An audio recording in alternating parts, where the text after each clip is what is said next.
An incoming Republican congressman promoted very strongly by arbiter of ideas Glenn Greenwald appears to have made up essentially his entire backstory of his life. This is quite a story.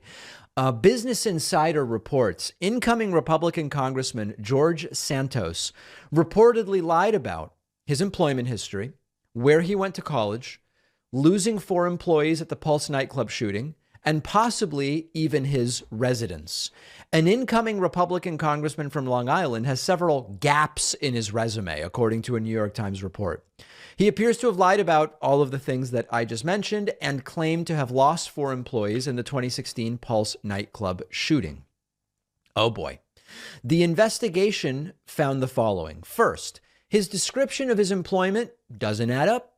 His biography says he worked at Goldman Sachs, but spokeswoman Abby Collins says there's no record that he ever worked there.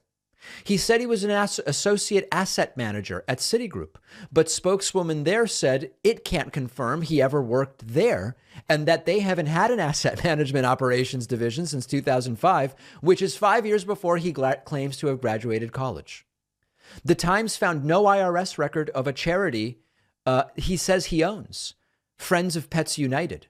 And the beneficiary of a 2017 fundraiser by the group says they never got any of the money that he supposedly raised for them. Oh boy. Secondly, he's reportedly faced numerous evictions, claimed to be a landlord, and may not actually live at his current address. He claimed to be a landlord last year, but didn't list any properties. He was evicted in 2017 from a residence after owing more than $10,000 in unpaid rent. Then we get to his educational history. Man, I should just make up a much more interesting background. It just seems you could just make it up. His higher education history appears to be a lie. He said he graduated with a degree in econ and finance from Baruch College in New York City in 2010. Representatives from the school said they have no record he was ever enrolled there, despite searching variations of his name. A biography on the National RNC Republican Campaign Committee website says he went to NYU. A spokesman there says they have no record he ever went there either. Fourth, there's a mystery as to where his money comes from. And fifth, he claimed to have lost 4 employees in the 2016 Pulse nightclub shooting. A review was done. None of the 49 victims seem to have any association with any of the organizations that he even claims to be associated with.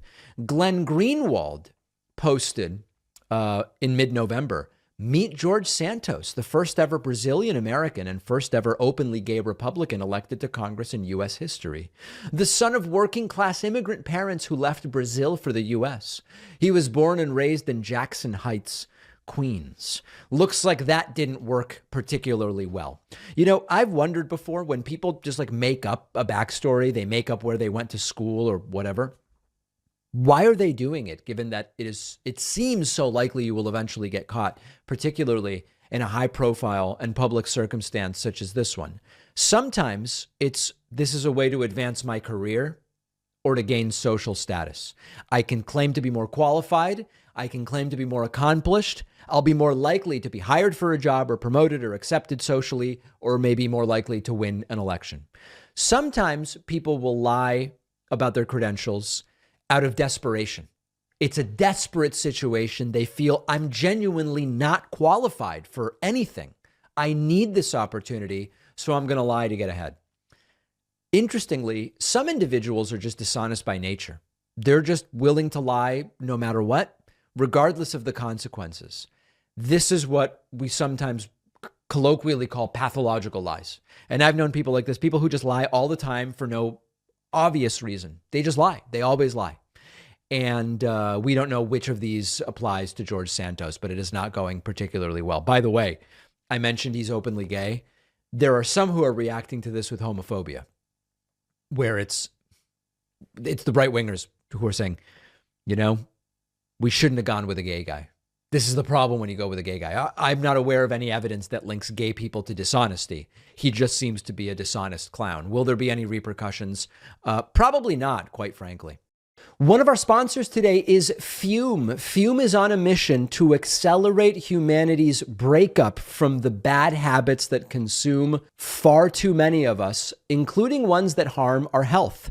Fume is a natural diffusive device that uses plants and behavioral science to trade out your negative habit for a positive one. Fume is not a vape. It's a non-electronic device designed to transform your negative habits. Instead of pods filled with potentially harmful chemicals like a vape, Fume uses cores infused with plants like peppermint and cinnamon for delicious natural flavors. Fume's new version 2 model is snappy and tactile with an adjustable airflow dial and a magnetic end cap that's fun to fidget with. It's Fume's goal to make switching easy or even enjoyable. They have thousands of 5-star reviews from people just like you who have successfully switched when other solutions didn't work. Head to tryfume.com and use the code PACMAN to get 10% off today when you get the Journey Pack, which comes with 3 unique flavors and the new version 2 Fume. The link is down below.